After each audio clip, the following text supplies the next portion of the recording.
प्रभु राम देव भगवान अल्लाह खुदा ईश आदि नाम एक ही शक्ति के हैं।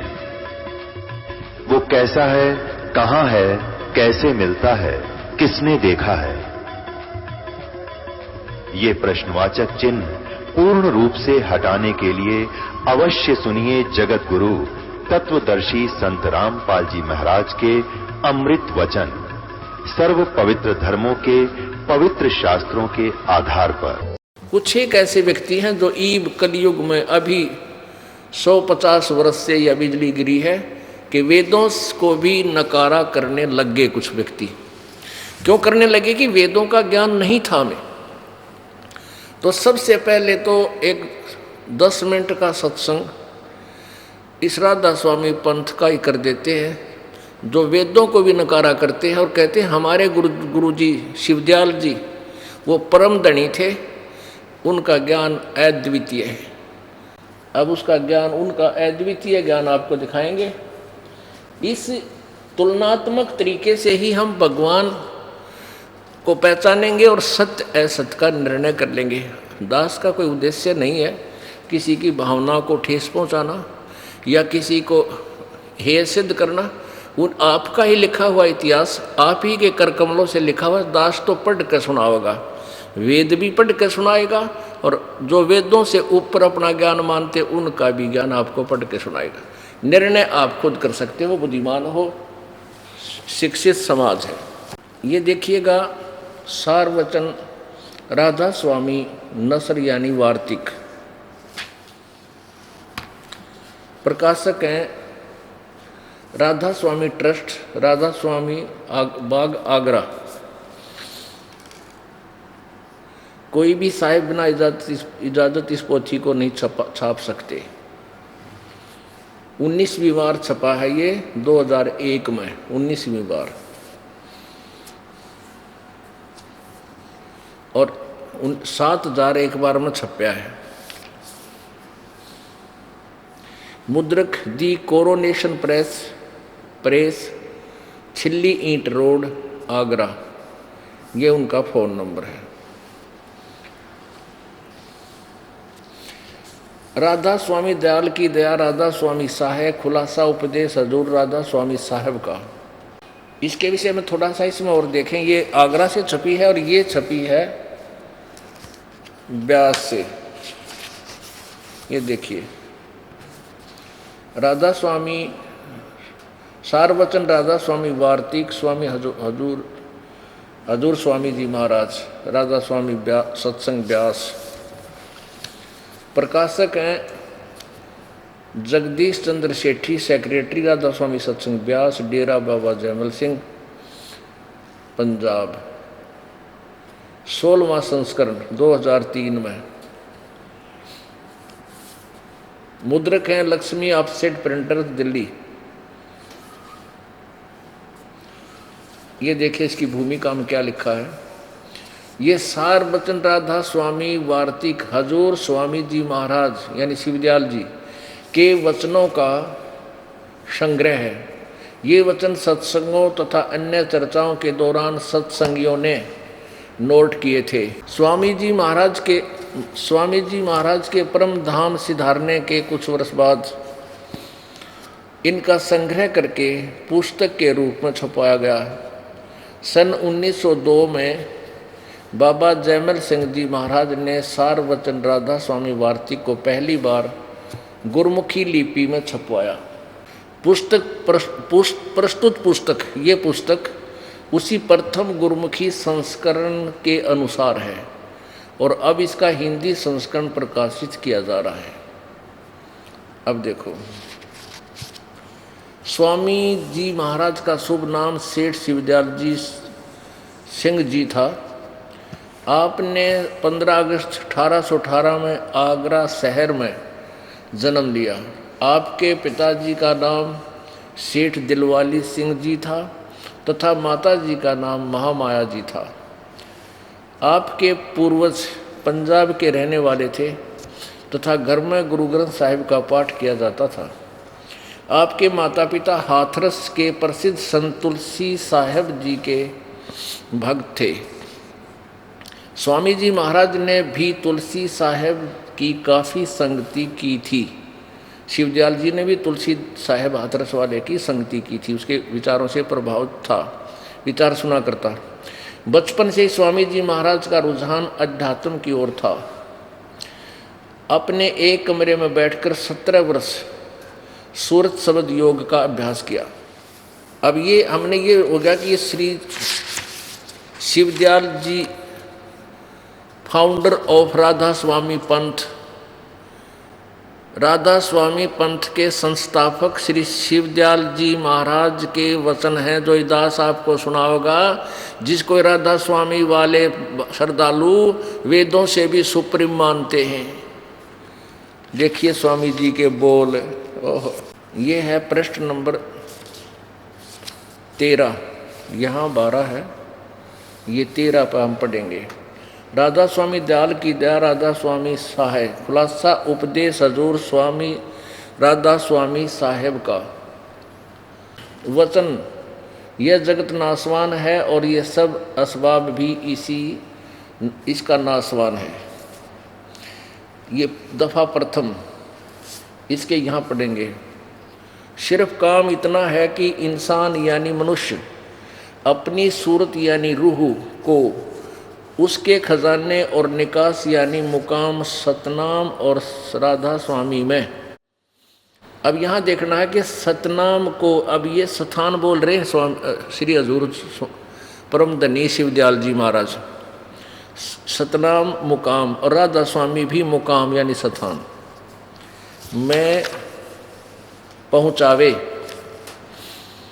अब आगे देखो 3 नंबर में, जितने आचार्य और महात्मा और अवतार और पैगंबर हर एक मजहब में हुए हैं, वे सब अपने अभ्यास के जोर से अंतर में तरफ मुकाम असली के चले। वो ध्यान मैंने क्या असली स्थान की तरफ चले, पर सब के सब दूर स्थान तक नहीं पहुँचे।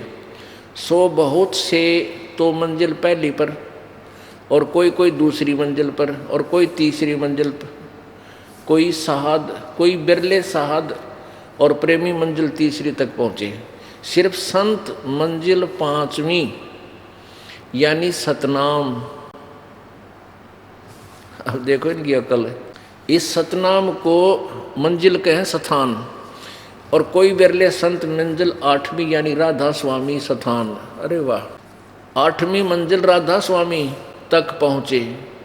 इस स्थान से, अब राधा स्वामी स्थान का है, इस स्थान से आदि में सूरत का तंजुल यानी उतार हुआ है।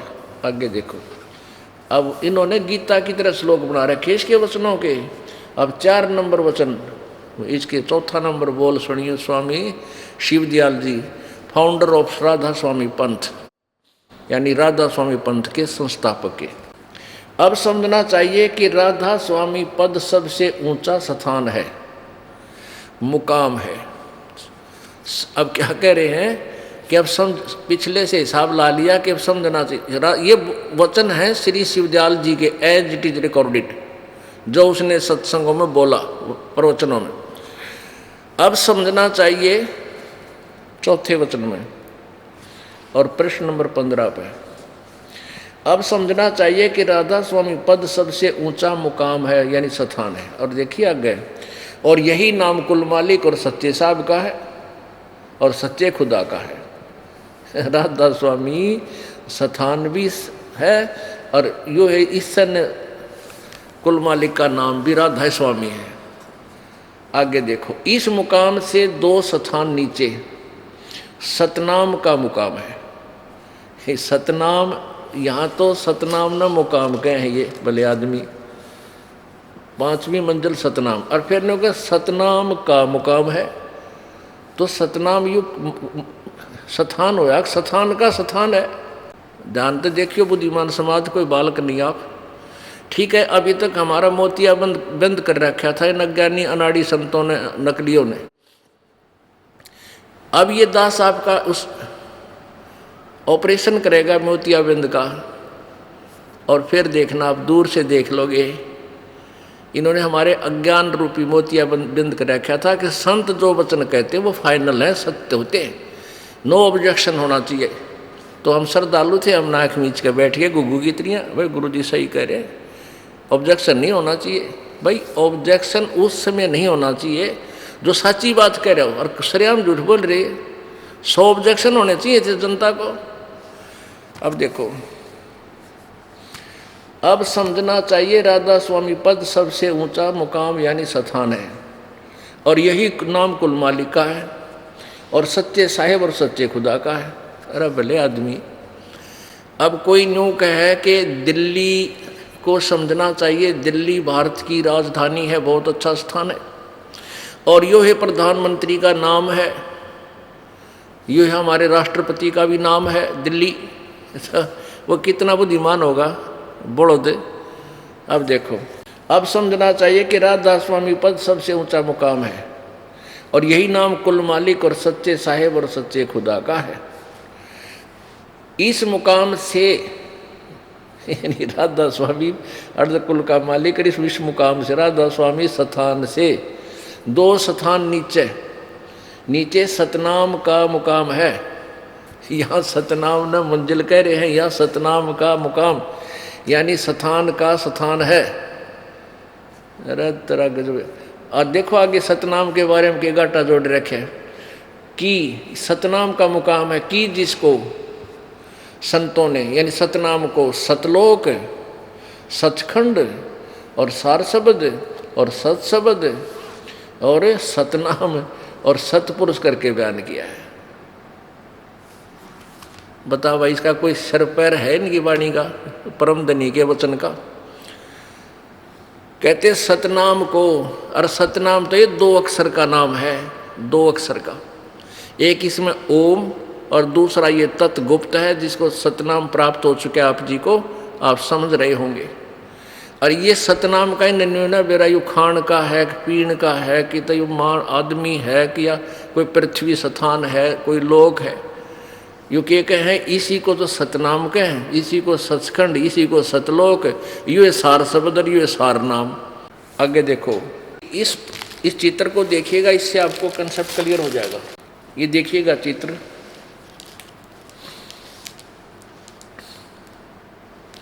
परमेश्वर कबीर साहब के असंख्य ब्रह्मांडों का लघु चित्र। ये क्या है कि सबसे ऊपर ये अकय लोक है, अनामी लोक समझो ऊपर, दूसरा अगम लोक है। ये देखो, ये अनामी लोक है, ये अगम लोक है, और ये अलख लोक है, और इसके बाद ये है सतलोक। अब हमने सबसे पहले सतलोक, इस सतलोक को लेना है, इसके ऊपर ये समझो अलख लोक, सतलोक के ऊपर अलख लोक, अगमलोक, और ये अनामी अकय लोक है। तो ये क्या कह रहे हैं परम धनी जी कि ये राधा स्वामी स्थान है, यो राधा स्वामी स्थान है। इस स्थान से 2 स्थान नीचे यानी अगमलोक और अलखलोक से नीचे ये सतलोक, सतनाम का स्थान है। ये सतलोक है, सतलोक को ये सतनाम का स्थान बताते हैं। इनका कहने का भाव ये है कि यूँ तो राधा स्वामी स्थान है, ये अकैलोक, राधा स्वामी स्थान भी कहे हैं और राधा स्वामी कुल का मालिक का नाम भी कह रहे हैं ये अकैलोक को। अच्छा, इसके नीचे ये अगमलोक है, उससे नीचे फिर अलकलोक, 2 स्थान नीचे, इससे नीचे ये सतलोक है, ये सतलोक है। अब आपका समझ में होगा कि ये नौके हैं कि कोई तो मंजिल पहली पहुंचा, कोई दूसरी पहुंचा, कोई तीसरी पहुंचा, और नौके या 8वीं मंजिल बताइए ना, 8वीं, इस 8वीं मंजिल राधा स्वामी का है, इसने कह लोक ने। और इससे 2 स्थान नीचे, एक अगमलोक अलकलोक छोड़ के ये सतलोक आ जाता है। कहते सतनाम का स्थान है ये सतलोक। इन्हें ना रस्ते नीचे सह के, अब देखिए समझ में होगा। अब समझना चाहिए कि राधा स्वामी पद सबसे ऊंचा मुकाम है। इस अलख लोक को ये राधा स्वामी मुकाम कहे, राधा स्वामी नामक स्थान, और यही नाम कुल मालिक और सच्चे साहेब और सच्चे खुदा का है। इस मुकाम से दो स्थान नीचे, अगम लोक अलख लोक छोड़कर तीसरा सतलोक है, उसको कहें सतनाम का मुकाम है। ये सतनाम सह के, ये आपने यहाँ देख लिया कि ये पांचवी मंजिल पांचवी यानी सतनाम पर, और कोई बिरला संत मंजिल आठवीं यानी राधा स्वामी पद तक पहुँचे, यह आठवीं मंजिल है। नीचे के चार ये गुप्त कर रहे हैं कौन कौन से, जैसे ये स्वर्गलोक, ये स्वर्ग पाताल और पृथ्वीलोक, एक ब्रह्मलोक, चार ये नीचे के और चार ऊपर के, ऐसे ही 8वीं जोड़ रखी। अब आगे देखो, ये चौथा हम पढ़ रहे हैं 15 पृष्ठ पे, चौथा वचन। इस मुकाम से दो स्थान नीचे यानी राधा स्वामी स्थान, उससे नीचे दो स्थान नीचे सतनाम का मुकाम है। और जिसको संतों ने, अब देखिए इन ठेकेदारा ने किया क्या है, ये देखो, ये काल के पक्के एजेंट थे। इस सतलोक को इनका इन कुछ कहना सुनना भी ना, ये सतलोक है। इस सतलोक को यानी क्या बोल रहे हैं, सतनाम को, इस सतनाम को क्या बोलते हैं, सतलोक, यो सतलोक है। इस दो स्थान नीचे सतनाम का मुकाम है, जिसको सतनाम को संतों ने सतलोक, सचखंड, सार शब्द और सतशब्द और सतनाम और सतपुरुष करके बयान किया है। आगे देखिए फिर, इससे मालूम होगा कि यह दो स्थान विश्राम संत और परम संत के हैं, और संतों का दर्जा इसी सबब से सबसे ऊंचा है। इन स्थानों पर माया नहीं है और मन भी नहीं है, और यह स्थान कुल नीचे के स्थानों में तमाम रचना के मोहित हैं, यानी सब रचना इसके नीचे और इनके घेरे में है। राधा स्वामी पद को, आ गया ना, राधा स्वामी पद को अकय अनाम भी कहते हैं, क्योंकि यही पद अपार और अनंत और अनादि है, और बाकी के सब मुकाम इसी से अकय लोक से प्रकट हुए हैं यानी पैदा हुए हैं। और सच्चा ला मकान इसी को, अब देखिए हे भगवान कहते, और सच्चा ला मकान जिसको स्थान भी नहीं कह सकते, इसी को कहते हैं। अब सुनना ध्यान से, आपका समझना हो, ये दास समझाओगा। ला मकान का अर्थ होता है जैसे लाजवाब, जिसका कोई जवाब ना हो। ला मकान माने जिसका, राधा स्वामी को ये स्थान भी कह रहे हैं, और कहते हैं राधा स्वामी पद से, स्थान से सबका निकास हुआ है। कहते हैं इसको यह ला मकान यानी जिसका कोई स्थान ना हो, और इसी को कहते हैं। ये देखो,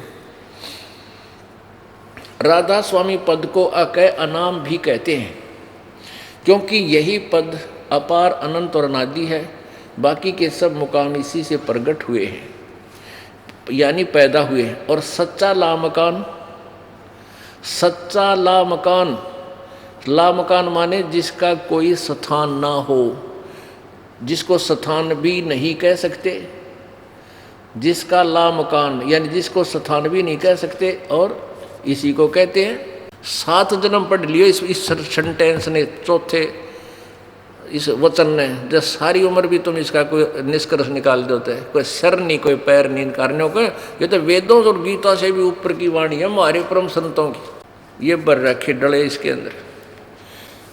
अब इन कहेंगे बेरा हो तो लिखें, बोली आत्माओं को उड़ जागे। अब ये देखो, आगरा से छपी हुई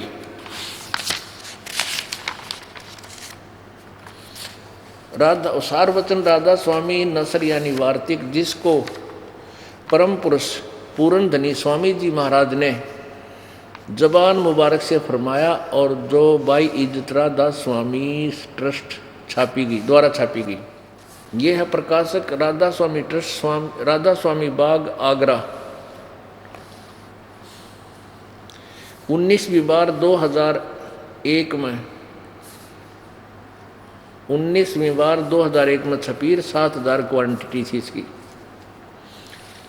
मुद्रक है the coronation press, Chhilli inter road, Agra. ये इनका फ़ोन नंबर है।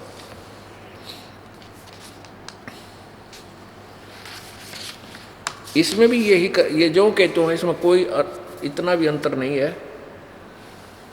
यहाँ लिखा है सिर्फ काम इतना है कि इंसान यानी मनुष्य अपनी सूरत यानी रूह को अपने खजाने और निकास यानी मुकाम सतनाम राधा स्वामी में पहुँचावे। सथान, अच्छा।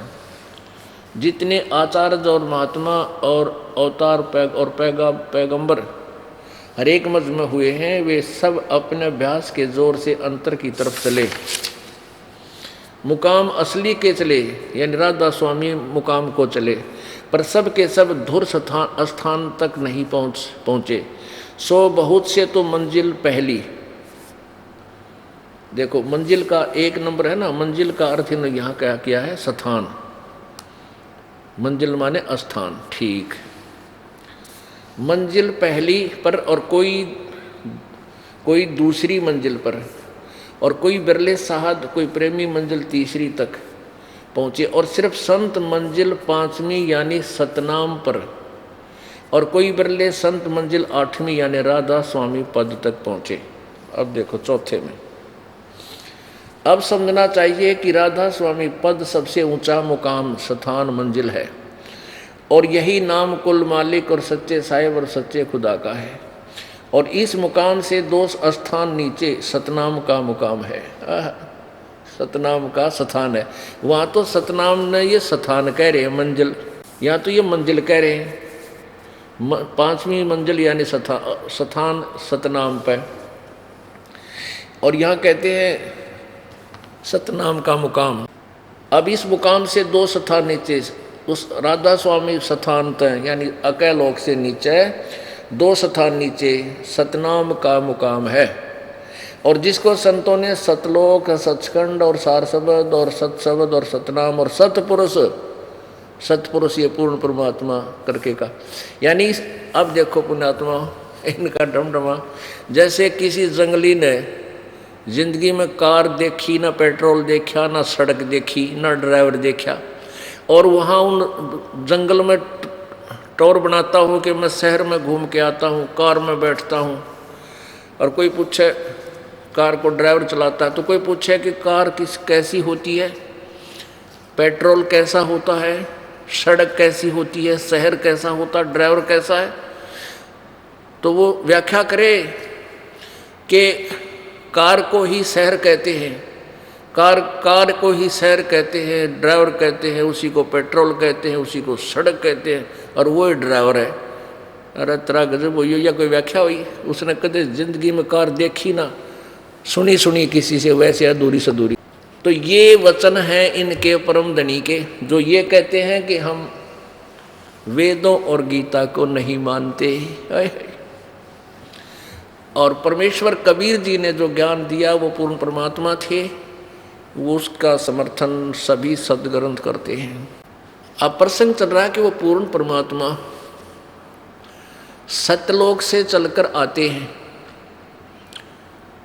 और अपनी प्यारी आत्मा श्रेष्ठ भक्तों को आकर दर्शन देते हैं, उनको मिलते हैं और उनको यथार्थ ज्ञान कराते हैं, अपना गवाह बनाते हैं। इसके लिए देखिएगा प्रमाण आपको ऋग्वेद मंडल नंबर 9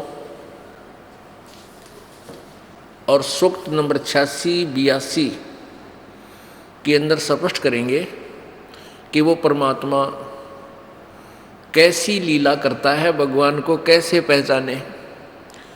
पुण्यात्मा, परमात्मा की अमर वाणी, परमात्मा प्रभु के बारे में जानकारी, सत्संग पुण्यात्मा को जितनी बार भी सुनाया जाए उतना ही उसको रुचिकर लगना चाहिए।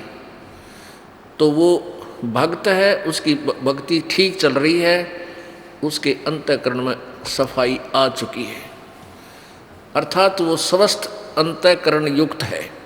जैसे स्वस्थ व्यक्ति सुबह खाना खाता है, बढ़िया भूख लगती है, शाम को भी उसको वो खाना खाता है, अच्छी भूख लगती है, तो स्वस्थ है, और वही रोटी शाम को उसको अच्छी नहीं लगती है तो समझो अस्वस्थ हो गया, उसको कोई ना कोई शरीर में गड़बड़ हो चुकी है। तो उसका ट्रीटमेंट क्या है? जैसे किसी को बुखार हो जाता है तो जबर में उसको रोटी खाना अस्वादिष्ट लगता है, सेब संतरे काजू किशमिश भी उसको कड़वे लगते हैं, तो उसका ट्रीटमेंट क्या है कि वो कड़वी वस्तु फिर से ठीक लगे, स्वादिष्ट लगे, उसके लिए कड़वी दवाई ही खानी पड़ती है। मलेरिया हो गया जिसके कारण रोटी भी कड़वी लग रही है तो उससे भी कड़वी वस्तु कुनीन खानी पड़ेगी और न चाहते हुए भी खानी पड़ेगी, और उसका फांका मारने दूसरे दिन दूसरी तीसरी खुराक में वो स्वस्थ हो जाएगा। और फिर उस व्यक्ति को वही रोटियां इतनी रुचिकर लगेंगी, सब्जी की भी आवश्यकता नहीं, सूखी मिल जाओ, जब सही भूख लगेगी सभी सही स्वस्थ हो जाएगा। तो ये उसके लक्षण होते। इसी प्रकार आप जी को जितनी बार भी परमात्मा की महिमा रह रह कर सुनाई जाए, आपको उतनी ही रुचिकर लगती है तो आपका अंतःकरण साफ है, अन्यथा आपके ऊपर फिर से कोई पाप कर्म का दबाव बना हुआ है। तो उसका इलाज क्या है, उपचार क्या है कि ना चाहते हुए भी इन प्रवचनों को सुनता ही रहे, और फिर देखना थोड़ी सी देर में यही वचन उतने ही प्रिय हो जाएंगे। अब देखिए ऋग्वेद मंडल नंबर 9,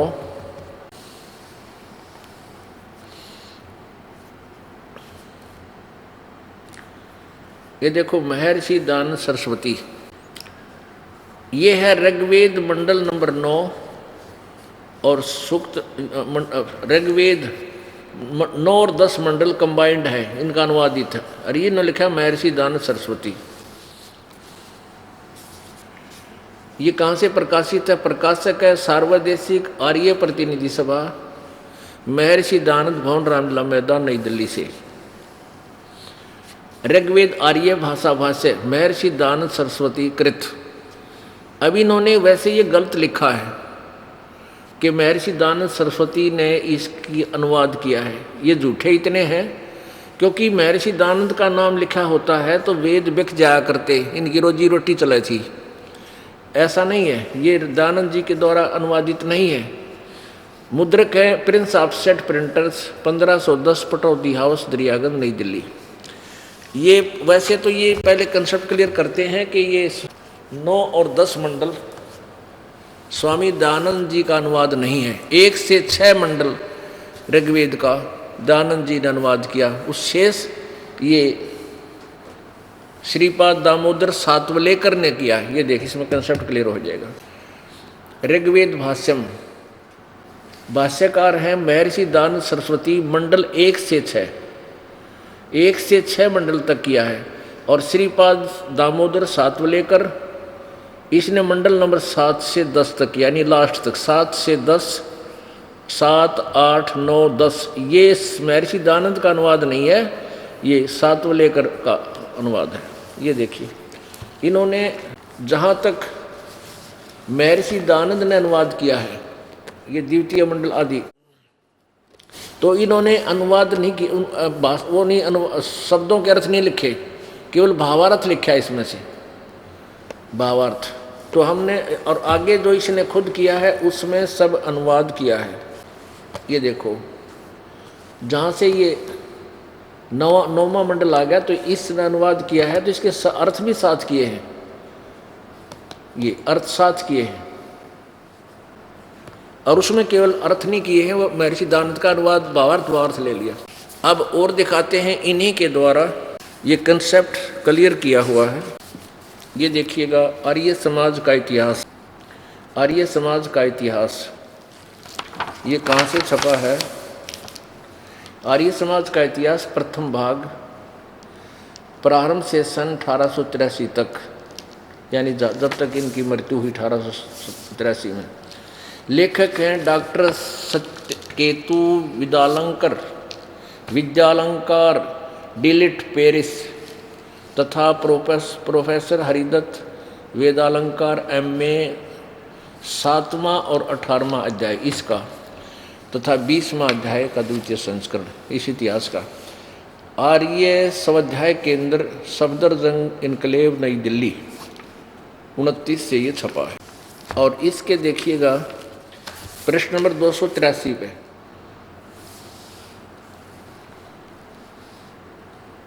जहाँ तक वेद भाष्य का संबंध है यानी अनुवाद का संबंध है, स्वामी जी चारों वेदों का भाष्य नहीं कर सके थे। सामवेद और अथर्ववेद का भाष्य वे कर ही नहीं सके।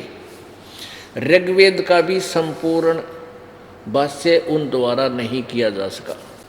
इससे सिद्ध हो गया कि ये झूठे भी खूब हैं, लिखते समय भी शर्म नहीं आई, तुम झूठ इतनी लिख रहे हो। इसमें लिखा है कि ये स्वामी दयानंद के द्वारा ऋग्वेद अनुवादित है। 9-10 मंडल महर्षि दयानंद सरस्वती की फीत ला रखी है। प्रकाशक है सार्वदेशिक आर्य प्रतिनिधि सभा, महर्षि दयानंद भवन, रामलीला मैदान, नई दिल्ली। ऋग्वेद भाषा भाष्य, आर्य भाषा भाष्य, महर्षि दयानंद सरस्वती कृत। ये इसका किया हुआ नहीं है, लेकिन फिर फीत लादी बेचने के लिए। मुद्रक Prince offset printers, Pataudi house, Daryaganj, नई दिल्ली। ऋग्वेद मंडल नंबर 9 सूक्त नंबर 86, ये देखिएगा। ऋग्वेद मंडल नंबर 9 सूक्त नंबर 86 और मंत्र नंबर 26। इसमें लिखा है कि यज्ञ करने वाले यजमानों के लिए परमात्मा सब रास्तों को सुगम करता हुआ उनके विघ्नों को यानी संकटों को मर्दन करता हुआ नष्ट करता है। उनको पवित्र करता हुआ, यजमान माने भक्ति करने वाले साधक, यजमान कहो साधक कहो। यज्ञ माने धार्मिक अनुष्ठान, सत्य साधना करने वाले भक्तों के लिए परमात्मा सब रास्तों को सुगम करता हुआ उनके विघ्नों को मर्दन करता है और उनको पवित्र करता हुआ और अपने रूप को सरल करता हुआ, यानी अपने वास्तविक तेजों में शरीर को हल्के तेज पुंज का बना के वह कांतिमान, कांति में परमात्मा कबीर। अब देखो इन्होंने कवि शब्द का अर्थ सर्वज्ञ कर दिया। अब इसके लिए थोड़ा सा हिंट देते हैं आपको। वह परमात्मा विधु सर्वज्ञ, ये कवि का अर्थ न कवि सर्वज्ञ कर दिया। कवि कोई भी सर्वज्ञ नहीं होता। विद्युत के समान क्रीड़ा करता हुआ, बिजली की स्पीड तय वर्णीय पुरुषों को, वर्णीय माने दृढ़ भक्तों को, श्रेष्ठ भक्तों को प्राप्त होता है, मिलता है वहां से चलकर। अब यहाँ इन्होंने जैसे ऊपर कबीर शब्द है, कबीर अतो, कबीर अत, कबीर अतो ने, इन्होंने कबीर इस ऊपर वाले इस रे को हटा दिया, आधा ए इसमें मिला रखा था। तो कवि के रे के आधे रे के स्थान पर अपसर्ग लगा दिए और अतो ने अलग कर दिया। अब देखो ये यजुर्वेद है, ये यजुर्वेद है। अब इसको हम संधि छेद कर दें, इसका 2 अपसर्ग लगा दें, ये ऊपर वाला रे नीचे हटा के इसका चाहे तो इसका रे लगा दें, नीचे अलत लगा दें, या इसको हटा दें, 2 बिंदी लगा दें। और कहीं प्रकरण यजुर्वेद का चल रहा हो, अगर वहाँ कोई यजु शब्द है तो उसको यजुर्वेद ही कहना पड़ता है। ये देखिएगा 36वां अध्याय का प्रथम मंत्र, 63 यानी 36वां अध्याय, इसका प्रथम मंत्र। ये 36वां अध्याय है, 33वां अध्याय का आरंभ। इस प्रथम मंत्र में, इस प्रथम मंत्र में ये यजु शब्द है, यजु 2 बिंदी ला रखी। तो ये स्वामी जी ने, ये दयानंद जी का अनुवाद है।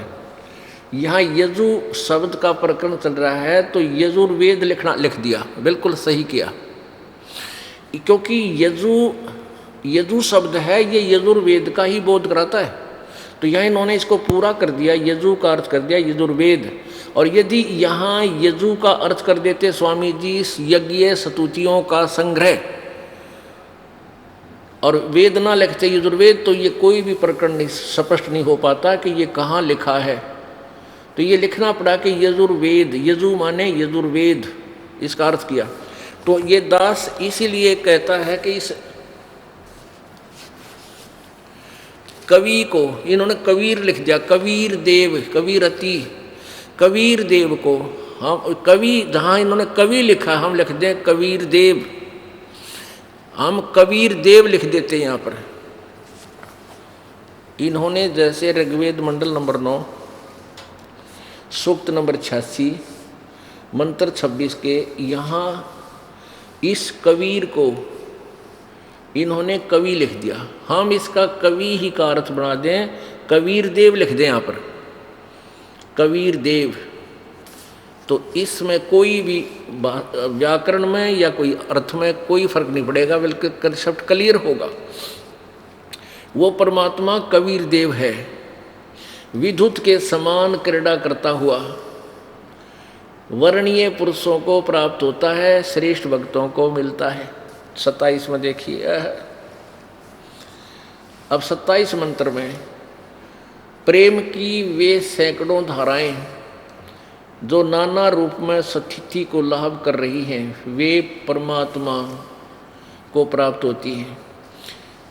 प्रकाश पुंज परमात्मा को, प्रकाश पुंज यानी तेज पुंज कहो चाहे प्रकाश पुंज कहो, परमात्मा को बुद्धि वृत्तियाँ विषय करती हैं। जो परमात्मा ध्रुवलोक के तीसरे पृष्ठ पर विराजमान है, जो वहाँ तीसरे स्थान पर रहता है, प्रकाश रूप है और उसको बुद्धि वृत्तियाँ प्रकाश करती हैं। इससे दो कंसेप्ट क्लियर हो गए कि वो परमात्मा गति करके आता है, वहाँ से चलकर आता है, और वो सतलोक में तीसरे स्थान, तीसरे लोक में, तीसरे धाम में, जैसे प्रथम लोक है ब्रह्म का 21 ब्रह्मांड, दूसरा धाम है, स्थान है, लोक है ये परब्रह्म का 7 शंख ब्रह्मांड, और तीसरा स्थान सतलोक है, जहाँ से परमात्मा सब सतलोक सतपुरुष रूप में सब ब्रह्मांडों का कंट्रोल कर रहा है, नीचे वालों का। अब देखिएगा, अब ऋग्वेद मंडल नंबर 9 सूक्त 82 का प्रथम मंत्र, ऋग्वेद मंडल नंबर 9 सूक्त नंबर 82 प्रथम मंत्र, ये यहाँ से प्रारंभ है। ये 21वां समाप्त हुआ, ये 82 मास प्रारंभ हुआ यहाँ से।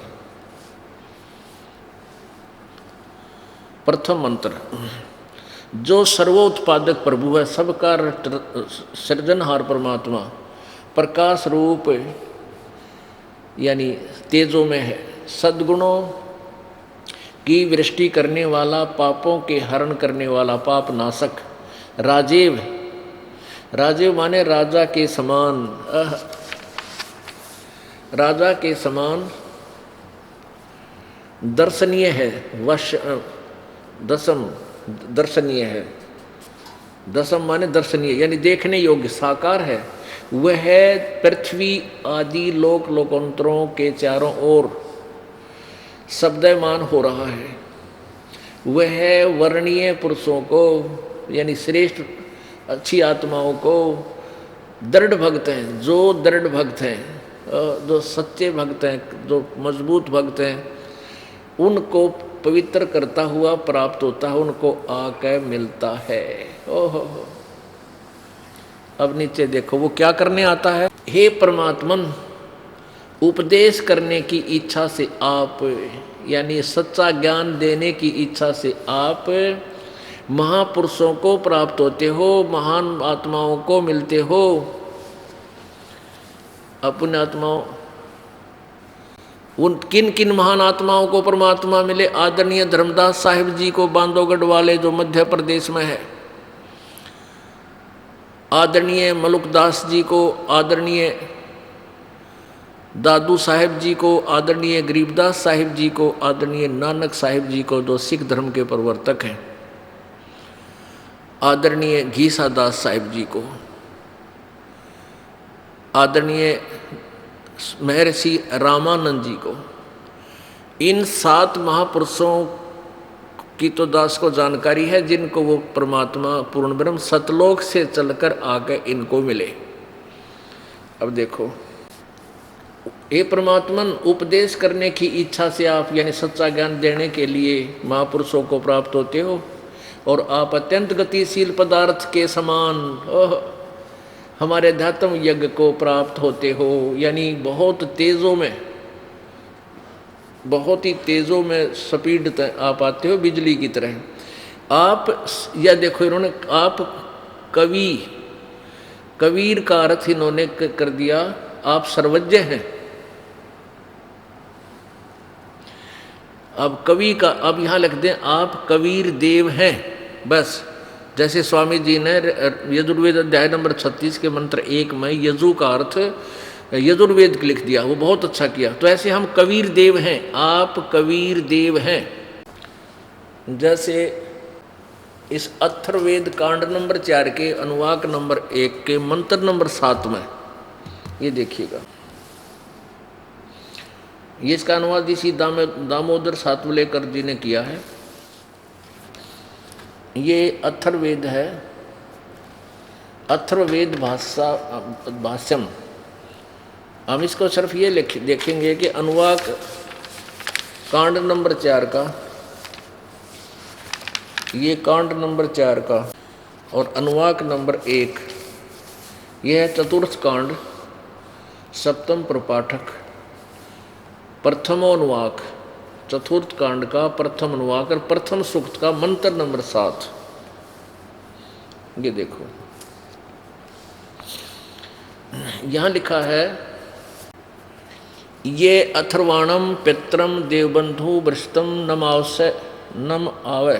नमसा आवे च गच्छात तवम विश्वेशाम जनिता यथा अस कबीर देव न दभायत स्वाधावान। अब जैसे इन ऊपर के मंत्रों में बताया है कि वह सबका साथी है, सच्चा बंधु है, जगत का यानी सबसे बड़ा सम्राट है, बृहस्पति देव है, पहले जन्म वालों के चारों और व्यास बताया, ये सब इसकी भी व्याख्या बताया। वो कौन, इस 7वें में क्लियर कर दिया, स कबीर देव,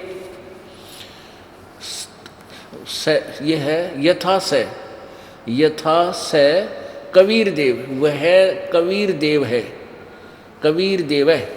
इन्होंने अनुवाद करते समय यहाँ किया है, ये कवि, इस कबीर का इन्होंने कबीर कर दिया, और सवाधावान यो बाद में है, सीधा कबीर देव है। इन्होंने देव यहाँ ले लिया, कबीर यहाँ लिख दिया, सवाधावान अलग कर लिया। ये लिखना था ये कबीर देव, ये देखो ऊपर रह की मात्रा, कबीर देव है। वो परमात्मा कबीर देव है जिसने सारी सृष्टि रची, जो पूर्व काल से भी प्रथम प्रकट हुए ब्रह्म को उत्तम प्रकाशित मर्यादाओं से ज्ञानी ने देखा। वही ज्ञानी इसके आकाश संचारी विशेष रीति से सचित उपमा देने योग्य शुरुआत, जो विद्वान, इन्होंने विद्वान लिखा, ये परमात्मा के विषय वाणी है, सबका बंधु होता है, सब देवों के जन्मों को कहता है, ब्रह्म से ब्रह्म प्रकट हुआ, ब्रह्म से ब्रह्म प्रकट हुआ है, थरा गजब। ये ब्रह्म से ब्रह्मण, संस्कृत बताती है ब्रह्मण ब्रह्म उज्भारम, ब्रह्म से ब्रह्म प्रकट हुआ, ब्रह्मण ब्रह्म उज्भारम। ये लिखना था, पूर्ण परमात्मा से इस ब्रह्म की उत्पत्ति हुई, सच्चिदानंद घन ब्रह्म से ब्रह्म की उत्पत्ति हुई। तो वो ब्रह्मण, वो सच्चिदानंद घन परमात्मा कौन है, उसका लास्ट में दिया 7वें अनुवाक में कि वो कबीर देव है। तो ऐसे अब यहाँ हम लिख देंगे आप कबीर देव हैं, बस। ऋग्वेद मंडल नंबर 9 सूक्त नंबर 82 और मंत्र नंबर 2 हम पढ़ रहे हैं, पहला पढ़ लिया। ये परमात्मा उपदेश करने की इच्छा से, यानी अपने सच्चे ज्ञान को देने के लिए आप महापुरुषों को प्राप्त होते हो। और आप अत्यंत गतिशील पदार्थ के समान यानी बिजली की तरह, जैसे मंडल नंबर 9 के सूक्त नंबर 86 के मंत्र नंबर 26 में कहा कि वो बिजली विद्युत की गति से, बिजली की स्पीड से आता है। हमारे आध्यात्मिक यज्ञ को प्राप्त होते हो। आप कबीर देव हैं।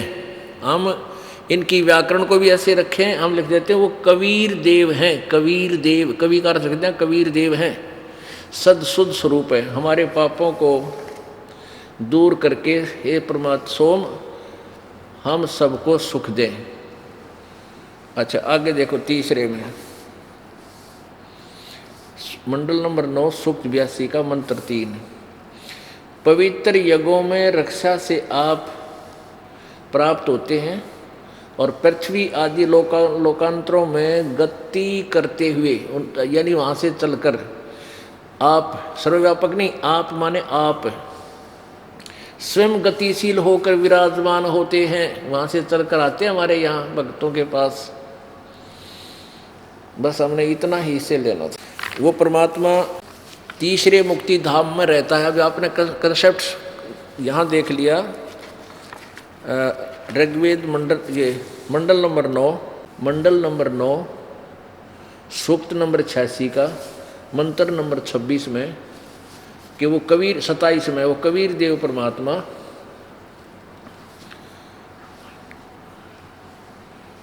जो परमात्मा धूलोक के तीसरे पृष्ठ पर विराजमान है। कंसेप्ट क्लियर हुआ। यहाँ इन्होंने थोड़ा उलझाने की चेष्टा की है, ये क्लियर करना चाहता है ये दास।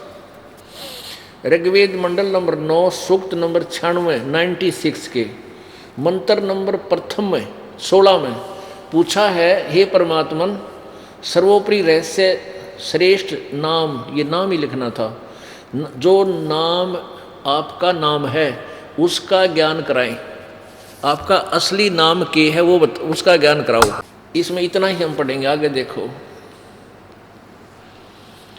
अब 7वें में 17 में बताया है कि शिशु जगानम हरियंतम मर्जंती सुबंती वहीन मरुत गणेन कबीर गिरभी कावेना कबीर। ये तो कबीर गिरभी माने कबीर वाणी, इन्होंने अनुवाद कर दिया। कवि का तो कर दिया कवि लोग, और गिर भी लिख दिया वाणी द्वारा। हम यहाँ लिख दें कबीर वाणी द्वारा, इन्हीं के शब्दों में कबीर देव की वाणी द्वारा। यहाँ कबीर देव लिख दें। कबीर गिरवी, कवि इन्होंने लिखा कवि की वाणी, हम लिख दें कबीर साहब की वाणी द्वारा। काव्यन कविताओं से यानी लोकोक्तियों के माध्यम से वो अपनी महिमा आप ही बोलता है। वो सो माने परमात्मा, अरे भन सन माने गरजता हुआ, ऊंची आवाज लगाकर बोलता है। यहाँ 2 कंसेप्ट क्लियर किए हैं। अब देखो इसमें 2 बार कवि लिखा है, कबीर, कबीर गिरभी, कबीर वाणी द्वारा, कावेना कविताओं से यानी कविताओं के माध्यम से, लोकोक्तियों के माध्यम से, शब्द पद भाग के माध्यम से वो कबीर। इसमें 2 बार लिखा है, ये कबीर भी लिखा है, ये कबीर गिरभी भी लिखा है। वो कवि यानी वो कबीर परमात्मा संत सोम, वो संत रूप में प्रकट होता है, अमर पुरुष। और पवित्र अत्य रेभन अपनी उस कबीर वाणी को बहुत ही ऊंचे शब्द से बोलता है, आवाज़ लगा लगा कर रुके मारता है। इन्होंने अनुवाद में एक कवि शब्द का अर्थ ही नहीं किया है, कबीर का। ये देखो संस्कृत है ब्रैकेट में, यहाँ कवि जो लिखा है इससे संबंधित है, कबीर गिरभी। इन्होंने कबीर गिरभी को 2 भागों में कर दिया, कवि लोग वाणी द्वारा। यहाँ लिखना था कबीर वाणी द्वारा, कावेना कविताओं से उसकी स्तुति करते हैं। तो दूसरे कबीर का इन्होंने अर्थ ही नहीं किया अपनी अनुवाद में। इसका ये सिद्ध है कि ये पहले में ये पूछा कि आप 16 में पूछा है कि हे परमात्मन आप सर्वोपरि रहस्य श्रेष्ठ अपने नाम, ये नाम है संस्कृत में, गुह्य चारु नाम, आपके गुप्त उस श्रेष्ठ नाम को, वो गुप्त जो सबसे श्रेष्ठ गुप्त नाम है उसके बारे में बताया। आपका असली नाम क्या है? आप उस श्रेष्ठ नाम या नाम ही लिख दें हम, जो आपका नाम है आप उसका ज्ञान कराए। यहाँ ज्ञान करा दिया कि वो परमात्मा जो शिशु रूप बालक रूप धारण करके प्रकट होता है, उस परमात्मा को जो सदा प्रकट है, अत्यंत कमनीय, उसको उपासक लोग, इन्होंने अनुवाद नहीं करना आ रहा, इसका सीधा अर्थ है कि वो परमात्मा जो शिशु रूप धारण करके अपना ज्ञान देने के लिए प्रकट होता है, वो अपने पवित्र ज्ञान को मरुत गणेन माने मनुष्यों के जन समूह को सुनाता है। और वो कबीर गिरभी द्वारा वो अपनी वाणी को रेभन अत्यरेभन पवित्र अत्यरेभन यानी बहुत पवित्रता के साथ गरज गरज के रेभन संगरजता हुआ बोलता है, बोल बोल के कबीर वाणी द्वारा कविताओं के माध्यम से बोलता है। वो कबीर देव, वो परमात्मा अमर पुरुष है, वो कबीर देव, उसका नाम कबीर है। आगे देखो, ऋषि मना ये ऋषि कर्थ सवरसा सहस्र अणिथ पदवी कवि नाम तृतीय धामम महिषे शिष्य संत सोमय विराजमानु राजती सतुप। इसका अर्थ है कि वो परमात्मा जो अपनी कबीर वाणी द्वारा ऊंचे स्वर में बोल बोल कर जो उच्चारण करता है, उस ऋषि, ये ऋषि कर्थ, इन्होंने इसका अनुवाद किया, ये देखिए ऋषि कर्थ, ये ऋषिकृत, इसका यहाँ अनुवाद संधि छेद इस ऋषिकृत का, ऋषिकृत सवर्षा उस ऋषि के द्वारा यानी संत रूप या ऋषि रूप कहो चाहे संत कहो रूप में जो प्रकट होता है परमात्मा, वो होता है परमात्मा। लोग उसको कवि कहने लग जाते हैं। यहाँ देखिए, यहाँ कवि नाम शब्द कवि के लिए है, नोट कबीर देव के लिए। इसका अर्थ है कि वो जो कवि ऋषिकृत, उस ऋषि रूप में प्रकट यानी संत रूप में प्रकट परमात्मा द्वारा बोली गई वाणी, रची गई सूक्ष्म वेद सच्चिदानंद घन कबीर वाणी ऋषि मना यानी साधु संत भक्त संतों के लिए साधु स्वभाव के भक्तों के लिए स्वर्ग जैसी मीठी होती हैं। वो हजारों सहस्रण था माने असंख्यों वाणी, हजारों वाणी, और उसके कारण वो पदवी कवि नाम, वो परमात्मा जो ऋषि कवि रूप में आता है, ऋषि रूप में आता है, वो प्रसिद्ध कवियों की उपाधि भी प्राप्त करता है।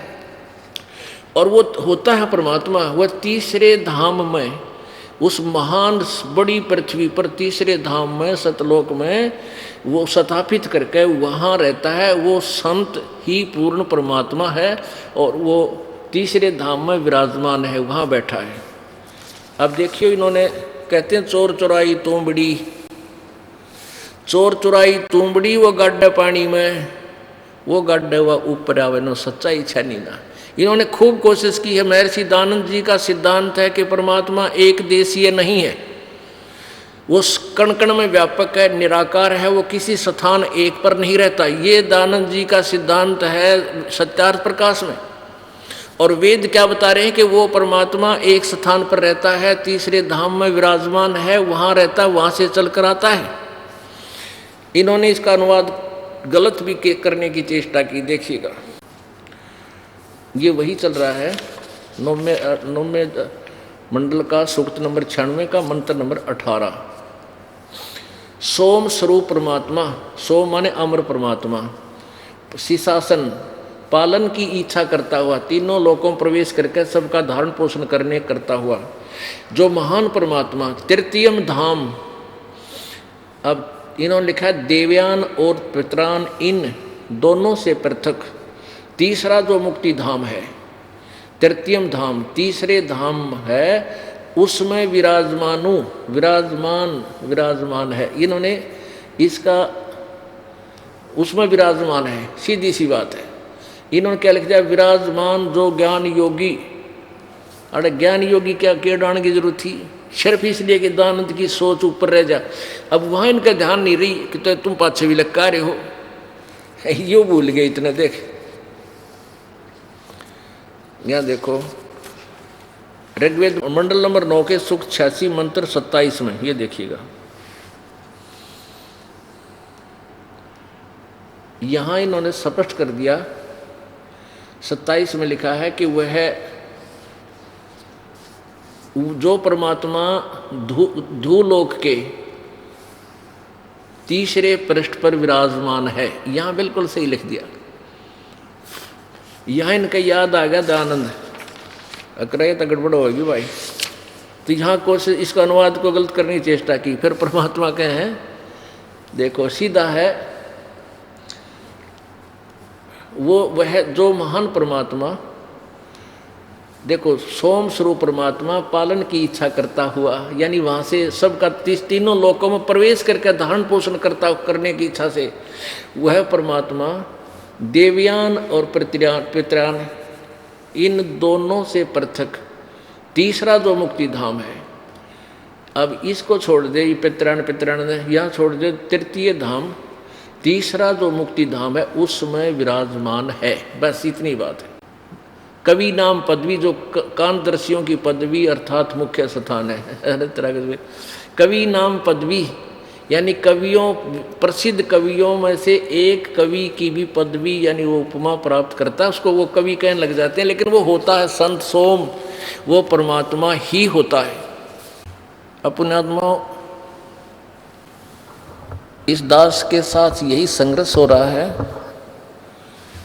कि ये दास बतावे सच्ची,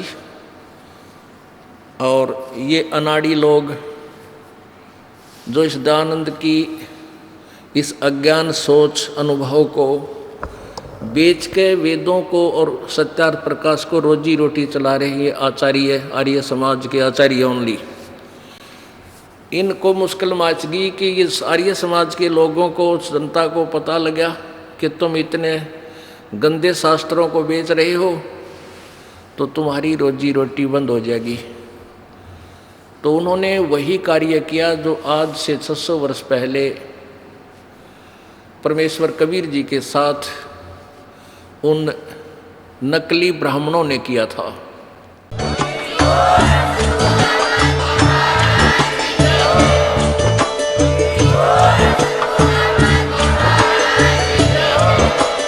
आप सुन रहे थे जगत गुरु तत्वदर्शी संत रामपाल जी महाराज जी के मंगल प्रवचन। अधिक जानकारी के लिए विजिट कीजिए हमारी वेबसाइट www.jagatgururampalji.org। संत रामपाल जी महाराज जी के शुभ आशीर्वाद से पूरे विश्व भर में 500 से भी ज्यादा नाम दीक्षा केंद्र हैं, जिन पर संत रामपाल जी महाराज जी द्वारा ऑनलाइन निशुल्क नाम दीक्षा दी जा रही है। अपने नजदीकी नाम दीक्षा केंद्र का पता करने के लिए संपर्क करें 8222880541।